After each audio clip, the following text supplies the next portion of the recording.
각 주제별로 말씀해 주실 텐데, 시간이 많이 지나서 각 우리 강사님들께 시간 충분히 안배해 드리지 못하는 것을 양해 말씀을 드려야 되겠습니다. 우리 첫 번째 전용호 목사님부터 시작하실 텐데, 시간을 한 10분에서 12분 정도 발표해 주시고, 또 거기에 대한 이제 플로어의 질문, 그리고 질의 토론을 하는 시간을 가질 생각입니다. 물론 시간은 조금 앞뒤로 여유있게 진행을 할 생각입니다만, 가급적 우리 플로어의 시간을 많이 드리기 위해서 일단 시간을 그렇게 한정을 했으니까 목사님께서 참조해 주시면서 오늘 심포지를 시작하겠습니다. 먼저 전 목사님께부터 시작하시겠어요? 네, 안녕하십니까. 저는 감리교 전용호 목사입니다. 2003년도부터 2011년까지 한 9년 동안 기독교 대한감리의 북한 선교, 만주 선교를 총 책임지고 일하는 게 있고, 또 현재도 NCCK 화해통일위원회 위원으로 일하고 있습니다. 지금 교회 세우기 이르게 되는데, 교회를 세우기에 앞서서 남한과 북한의 기독교의 현황을 분석하는 것이 필요하다. 북한에 대한 기독교, 북한의 기독교에 대한 현황 파악을 하는 것은 지피지기면 백전백승이다. 그런 거 헛소리 하려고 하는 게 아니고, 북한의 특성과 상황 속에서 어떻게 선교하는 것이 가장 효율적인가. 효율적이라는 표현을 잘못 쓰면 자본주의의 그 최대 이윤하고 관계를 맺으려고 했는데 그런 거 아니고, 현재 북한의 기독교가 어떤 상황 속에서, 그리고 우리의 남한의 기독교가 올바른가. 그래서 참된 선교, 교회 세우기는 어떻게 가야 하나, 그런 문제를 조금 짚어보고자 먼저 말씀을 드리겠습니다. 저는 목사지 교수가 아닙니다. 저는 박사가 아닙니다. 박사가 못 돼서 지금까지 배달본 적도 없고요. 전문적인 지식을 가지신 분은 박사가 하실 일이고, 저는 평양만 15번을 다녔습니다. 그래서 빨갱이 목사라고 낙인 찍혔어요. 근데 저는 빨갱이 아닙니다. 공산주의를 좋아하는 게 아니고요. 다만 남북이 함께 평화롭게 잘 살자. 그게 예수의 정신이다. 그래서 목사입니다. 어쨌거나 북한의 기독교회사를 따져보면, 글쎄요, 1954년 이후로부터 조금씩 달라졌지 않을까. 그래서 1954년도부터 74년 이후에 우리가 잘 아는 바와 같이 공산주의 국가에서는 종교는 아편이고, 그 중에서도 가장 악질적인 기독교는 미제국주의의 악질이고, 일본 제국주의 협력자, 그리고 맹신 집단, 그리고 개혁의 걸림돌, 좋은 이미지는 하나도 없습니다. 어쨌든 그래서 기독교가, 북한의 기독교의 기독교인들이 다 지하로 숨든지 거의 모습을 드러내지 않고 있다가 1974년도에 조금씩 나타나고 바뀌기 시작했죠. 그런데 그 북한의 기독교에 대해서는 북한에도 교회가 있나요?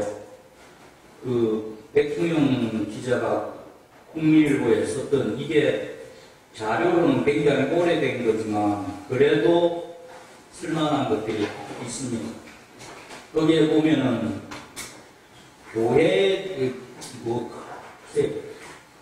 종교에 대한 얘기도 나오고 기독교에 대한 얘기도 나오는데, 기독교에 대한 얘기는 그 종교의 자유는 71년도에 종교의 북한, 그러니까 공화국의 헌법에 71년도 판에는 종교의 자유가 있고 또 반종교의 자유가 있다. 그 말은 뭔가 하면 믿을 사람은 믿고 반대할 사람은 반대하라. 그렇지만 실질적으로 나타난 게 없습니다. 기독교. 그리고 또 92년도에 누구든지 종교를 믿을 자유가 있다고 해놓고 반종교의 자유를 삭제했지만, 비록 반종교의 선전의 자유가 삭제되긴 했지만, 누구든지 종교를 외세로 끌어들이거나 국가 질서를 해치려 하는 데는 이용할 수 없다. 그러니까 종교 탄압과 독소 조항이 또한 들어갔다고 그렇게들 얘기합니다. 중요한 거는 기독교가 거의 없었다. 근데 조선 그리스도교 연맹, 그게 제 기억으로는 글쎄요, 그 몇 년도까지, 원래는 조선 기독교도 연맹이 맞습니다.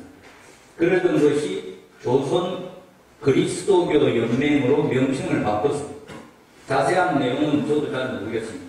물어볼 수도 없고, 그래서 줄여서 조기련이라고 하던 것이 조그련으로 바뀌었습니다. 97년도에 아마 바뀌어졌을 걸로 생각합니다.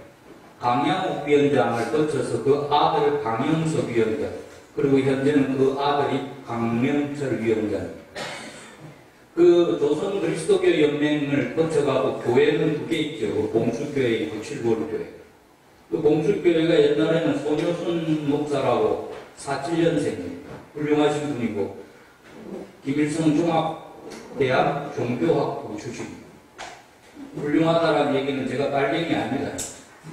제가 가서 만나본 목사님은 진짜 인품도 있고 훌륭한 분이에요. 죄송합니다. 저희 동네 목사님보다 훨씬 더 훌륭합니다. 그 손효순 목사가 돌아가셨습니다. 그리고 황민호 목사는 성령 강림절에 칠골교에서 성령 강림에 대한 얘기를 하는데, 제가 엄청난 감동을 받을 만큼 훌륭한 설교를 하셨어요. 어쨌든 봉수교회, 칠골교회, 봉수교회는 88년도에 건축됐고 칠골교회는 90년도에 건축됐습니다. 칠골교회는 우리가 잘 아는 바와 같이 김일성 주석의 어머니 강반석 집사가 땅이 된 거고, 강반석 집사의 아버님은 강도눅 아버님의 사촌이 강양 목사가 장로교 목사죠. 강양 목사가 조선 그리스도교 연맹의 그 창설자고, 그리고 하고 난 뒤에 지금 강명철 위원장까지 나왔습니다. 어쨌든 교회는 두 개가 있습니다. 그 무슨 또 제1교회하고 장로교에서 치었다 그러는데 죄송합니다. 그럼 저쪽에서는 교회가 아니고 기도처. 여러분들도 그 합의서 보면 바로 치고 기도처 나와 있습니다. 그리고 저쪽에는 성경전서를 출간했는데, 성경전서는 북한의 성경이 이렇게 아마 뜨거운 거 있습니다.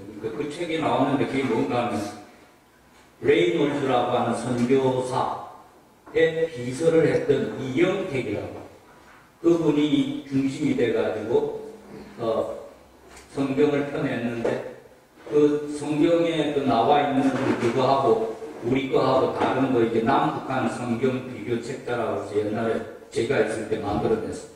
이게 뭐가 내용 같은 거 다 그 뭐야,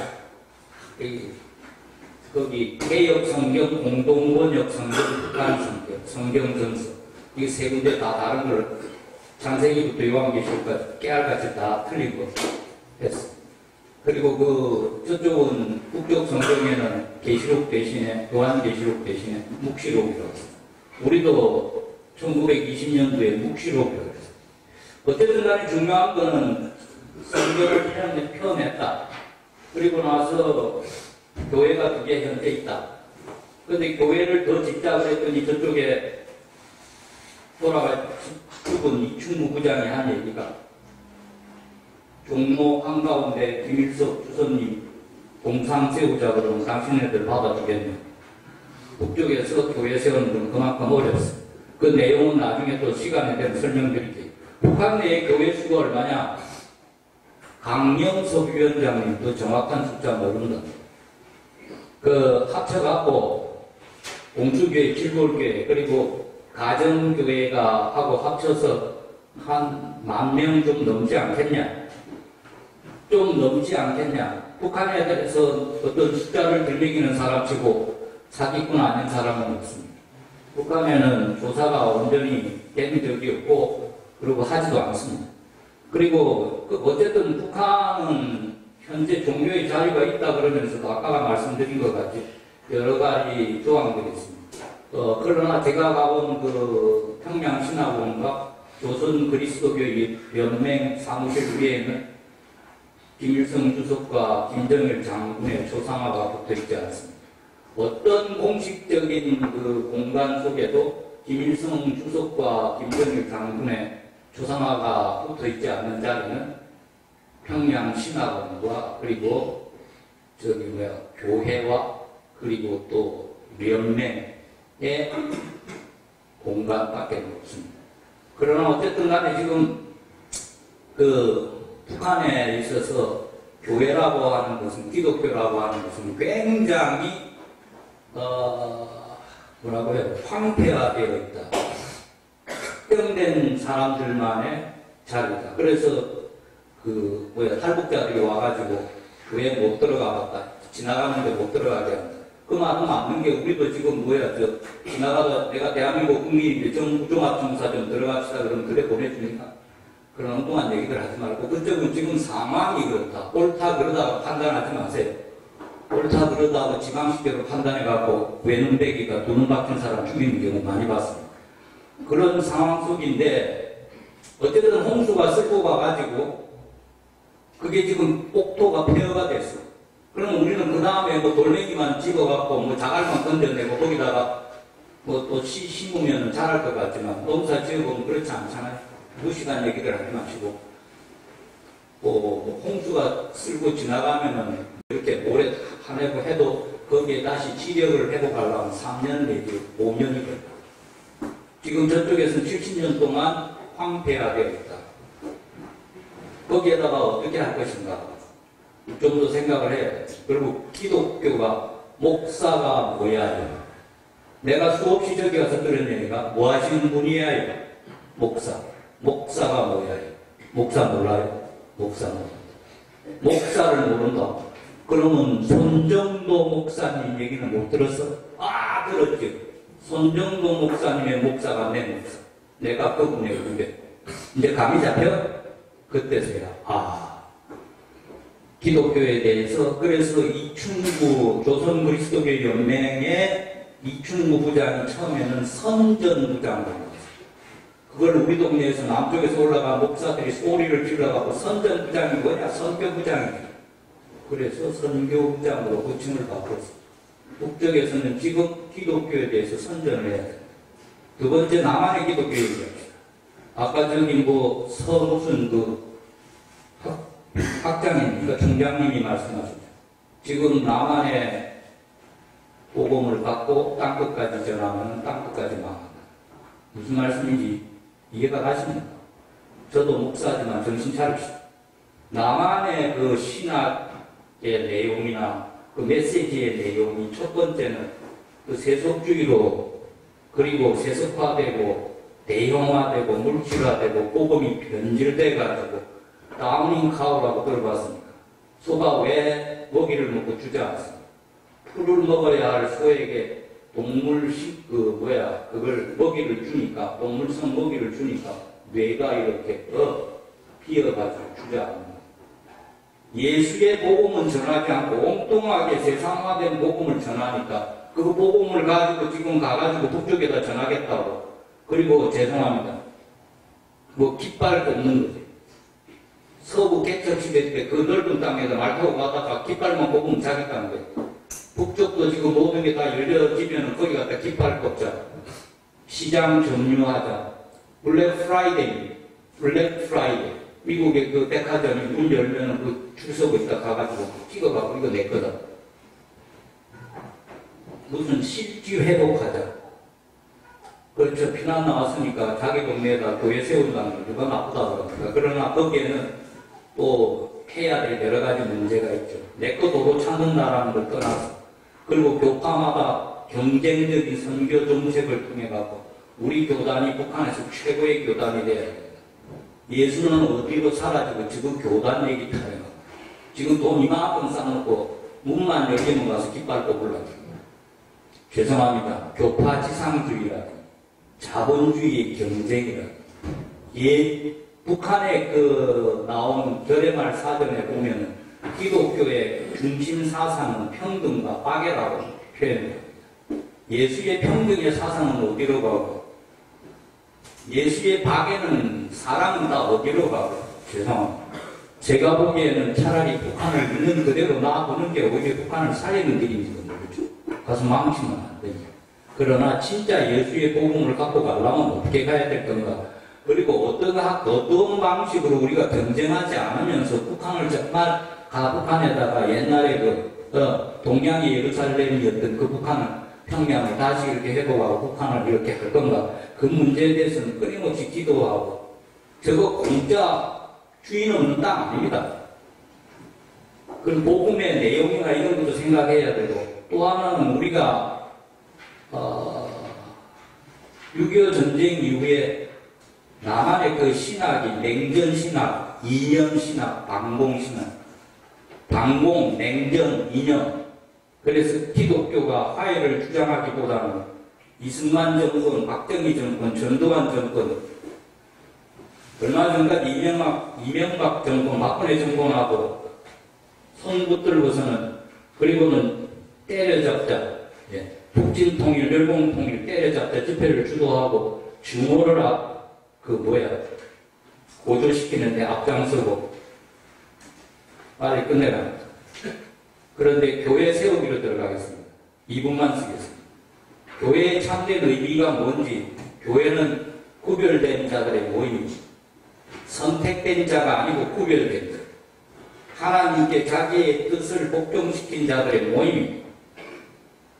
복음이 변질되고 그리고 북쪽 주민들을 통일시켜서 세컨 클래스 시티즌으로 만들어가지고 마치 일본이 저거는 황국 시민이고 우리는 내선 시민이고 이용해 먹듯이 홍수로 폐허가 되면은 5년 후부터나 겨우 소출이 나듯이 조급함 버리고 소영웅주의 버리고 교파주의 버리고 경쟁주의 버리고 역지사지의 입장에서 참으로 그렇죠.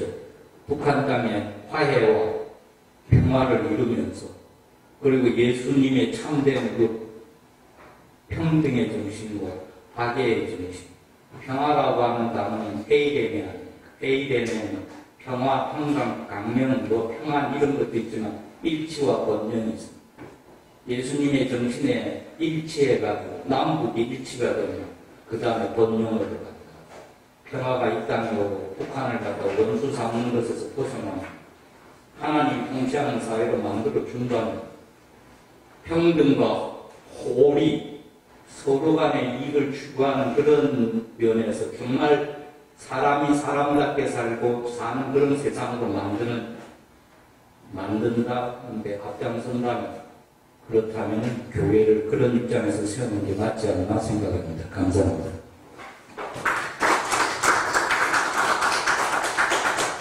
네, 조정호 목사님의 분단의 입장의 교회를 세우자 첫 번째 강연 해주셨습니다. 북한 교회에 대한 여러 차례 북한을 왕래하시면서 피부로 그리고 직접 경험하고 느끼셨다는 현장을 생생하게 말씀해 주셨고 또 한국 교회가 어떻게 앞으로 이 분단 상황에서 또는 통일 이후 시대에 설교를 해야 할지에 관한 말씀을 해주셨습니다.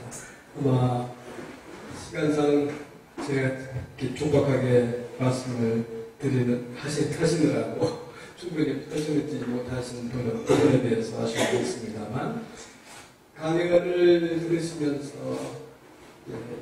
우리 목사님의 강연 내용과 관련해서 질문이 있으시면 한두 분 질문을 받고 넘어가겠습니다. 끝나고서? 합격을 할까요? 네, 그러면 그렇게 하십니다. 일단 우리 전 목사님께서 발표해 주신 내용에 대해서 이제 질문 있으신 분들은 좀 잘 적어 놓으셨다가 이따가 전체 토론할 때 함께 질의 토론할 수 있도록 그렇게 해주시면 좋겠습니다. 이번 두 번째 강연은 역시 분단의 현장에 교회를 세우자 평화는 회복을 위한 생명력이다. 그런 제목으로 임성택 교수님께서 강연해 주시겠습니다. 박수로 보내주십시오.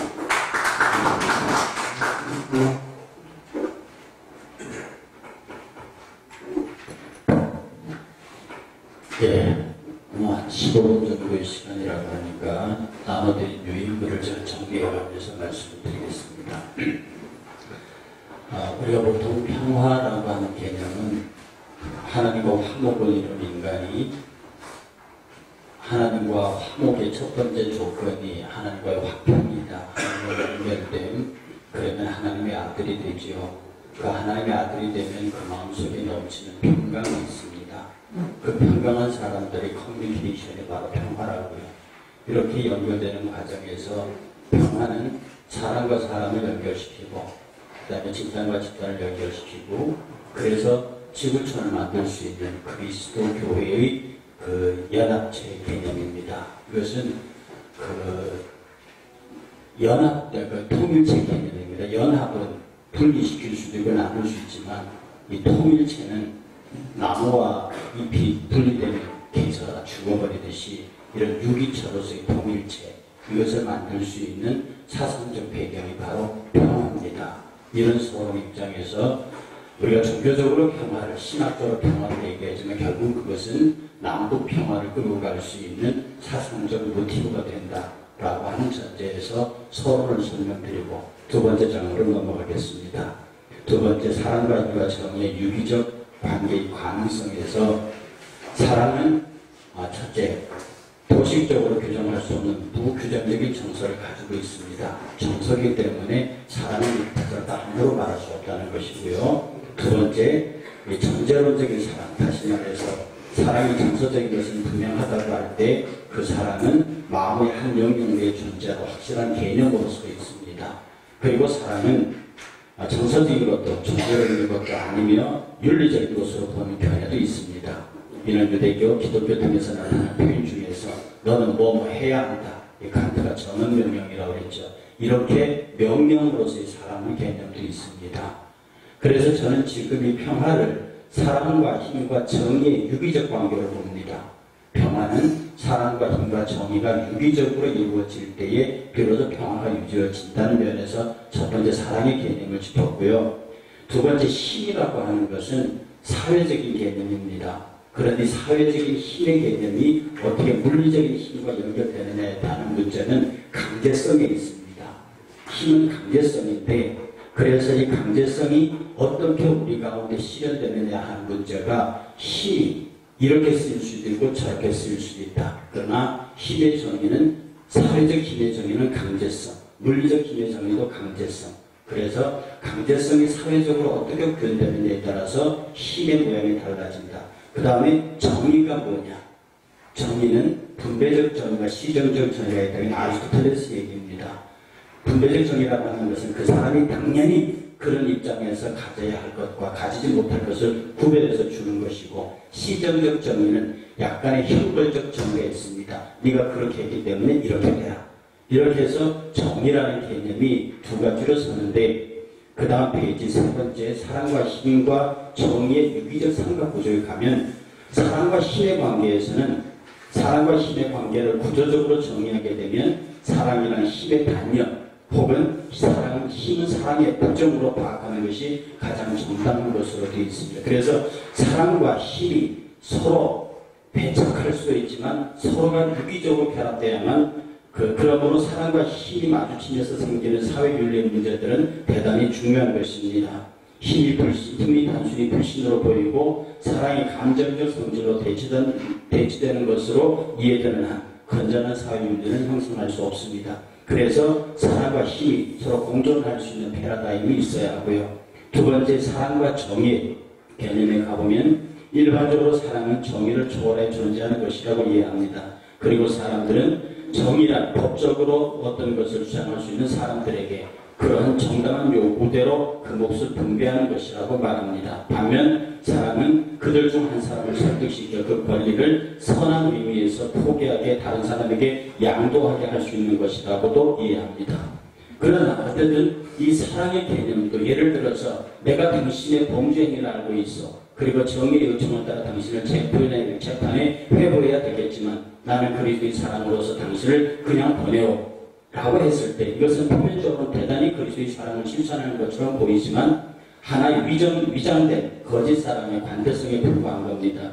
이것의 결과는 범죄한 사람에게 위장된 현실을 얻게 만들어 사랑도 정의도 잃게 얻을 수 없게 됨을 의미합니다. 이런 측면에서 우리는 모든 면에서 정당하고 공정하게 행하는 것이 바로 사랑의 행위라는 것을 알 수 있습니다. 세 번째, 정의와 힘의 관계인데요.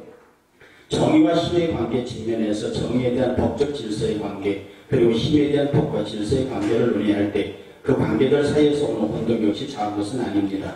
여기서 생기는 문제는 정의가 법을 통해 실현되는 것이라는 통념을 따른다면 그러면 이 법을 주는 자는 누구냐에 따라서 그 관계가 달라지게 됩니다. 그럼 다음 페이지 네 번째로 넘어가서 사랑과 힘과 정의의 유기체로서의 평화라고 하는 겁니다. 이것을 지금 다 읽거나 설명하기는 좀 그렇고요. 결국 이 사랑과 힘과 정의가 유기적 관계라고 하는 것은 머리와 이 지체의 관계입니다. 이걸 잘라버리면 손도 죽고 몸도 상하는 것이거든요. 그래서 사랑과 힘과 정의가 유기적으로 결합되어 있는 그런 형태. 그 페이지 맨 밑에 보면 이런 표현이 있습니다. 이 세 개념의 신적 요소와 관계되어 있어 우리의 삶 속에 상징적으로 언급된 신의 궁극적 형상으로 보는 것이 세 개념의 궁극적인 통일체로 되어 있다고 본다는 뜻이다. 통일체는 결합체와 다르다. 우리는 결합을 말할 때 언제든지 여건과 상황의 변화에 따라 분리 가능성을 배제할 수 없고 실제로 분리되는 것을 막을 수도 없습니다. 그러나 통일체의 개념은 일관된 조직의 유기성으로 인해서 분리할 수 없습니다. 나무에게서도 뿌리와 줄기 그리고 잎은 유기적 통일체로서 분리 그 자체는 개체의 종말을 의미하는 것입니다. 그래서 사랑과 힘과 정의가 서로 유기적으로 상하지 아니하고 결합될 수 있는 구조, 바로 이것이 평화가 형성되는 구조라고 하는 겁니다. 그러면 우리가 논의하고자 하는 한반도 평화 문제로 넘어오면 지금 우리 한반도는 해양 세력과 대륙 세력의 각축자는 역사적으로 그랬습니다. 해양 세력을 한 것은 일본과 미국으로 형성되는 태평양 이쪽의 세력들이고 대륙 세력은 러시아, 중국 이쪽 세력들입니다. 그 각축장이 우리 한반도였는데 여기에서 우리 한반도가 평화의 상으로 지켜지는 데 있어서는 바로 여기에 관련되는 제국들이 사랑과 힘과 정의의 평화로 이 세계 유기적 구조가 이루어질 수 있도록 교회가 각국에 있는 교회가 그 나라의 외교 정책이 이 평화 유기적 구조가 정착될 수 있도록 노력해야 한다는 뜻입니다. 그래서 우리 한반도가 한때는 영세 중립국으로서의 스위스 모델이 제시되었는데 그게 흐지부지 되고 말았습니다. 그러나 지금 제 입장에서는 그런 군대를 보유하고 있지만 전쟁하지 않는 나라, 군대를 보유하고 있지만 강력한 방어력을 구축한 나라의 입장에서 이 대륙 세력과 해양 세력의 각축장 사이에서 그런 평화 중립지대를 형성할 수 있는 방안을 교회가 찾아야 하는데 이 교회가 지금은 교회가 아무 힘이 없는 것 같아도 제국들 사이에 있는 교회들의 역할이 바로 이런 논지를 가지고 제국의 지도자들을 설득할 수 있고 각국의 외교 정책에 어떤 영향력을 줄 수 있지 않을까라고. 왜냐하면 이념이 정책에 선행합니다. 지금 우리나라 정부가 이념의 논쟁을 많이 받죠. 왜냐하면 이념이 있으면 그 이념이 정책을 선행하는데 오늘 우리나라의 지도자들이 미경 중소의 주변의 지도자들에게 이런 평화의 도식이 그들에게 전달될 수 있도록 교회가 힘을 가져야 한다는 겁니다. 그래서 한반도의 유기적 평화가 실현되어야 하고요. 이 실현되는 방법 속에 우리가 교회가 일정한 역할을 해야만 합니다. 이 역할의 가능성은 첫째, 평화의 개념들에 대한 본질적인 일치, 둘째, 평화의 개념들의 실천에 대한 자유, 그리고 셋째, 실천 방법의 자유라는 차이에도 불구하고 서로의 이해와 협력, 이것을 찾아낼 수 있어야 합니다. 그리고 어떤 면에서 지금 북한을 일방적으로 고립으로 몰아넣는 것은 평화의 개념에서 볼 때는 옳은 일은 아닙니다. 깊이 생각을 해야 되고 정말로 이 평화의 제국들이 각각 이 사랑과 힘과 정의의 구조가 형성되는 외교 전략으로 붙어야 이 땅의 진정한 평화를 이룰 수 있다고 하는 것입니다. 결국 평화는 사랑과 힘과 정의의 유기적 관계가 균형을 이룰 때 오는 것입니다. 이 역할을 다 다른 나라는 모르겠고 우리 한국에서만이라도 그래도 아직은 힘이 남아있는 한국교회가 진정으로 정의가 무엇이고 사랑이 무엇이고 힘이 무엇인지를 보이고 그것이 유기적으로 서로 상하지 않고 유기체로서 교회가 성장해야만 통일 이후에 한국 땅에도 통일 이후에 한국교회도 자리가 있지 않을까 그렇게 생각을 합니다. 사랑과 힘과 정의의 유기체적인 모습으로서의 교회, 그런 영향력이 국가정책에 반영될 수 있는 이념화, 이 이념화를 통해서 정책으로 나타나고 이것이 외교적인 으로 나타나서 다른 나라들, 우리 한반도를 중심으로 엮여있는 제국들이 바로 이 일에 비로소 그런 개념을 가질 때 한반도는 더 이상 각국의 이익의 가축장이 되지 아니하고 평화지대, 가능한 이 땅의 동아시아의 전쟁을 막을 수 있는 중립지도로 남을 수 있는 그런 가치가 있다 하는 면에서 오늘 발제를 정리합니다.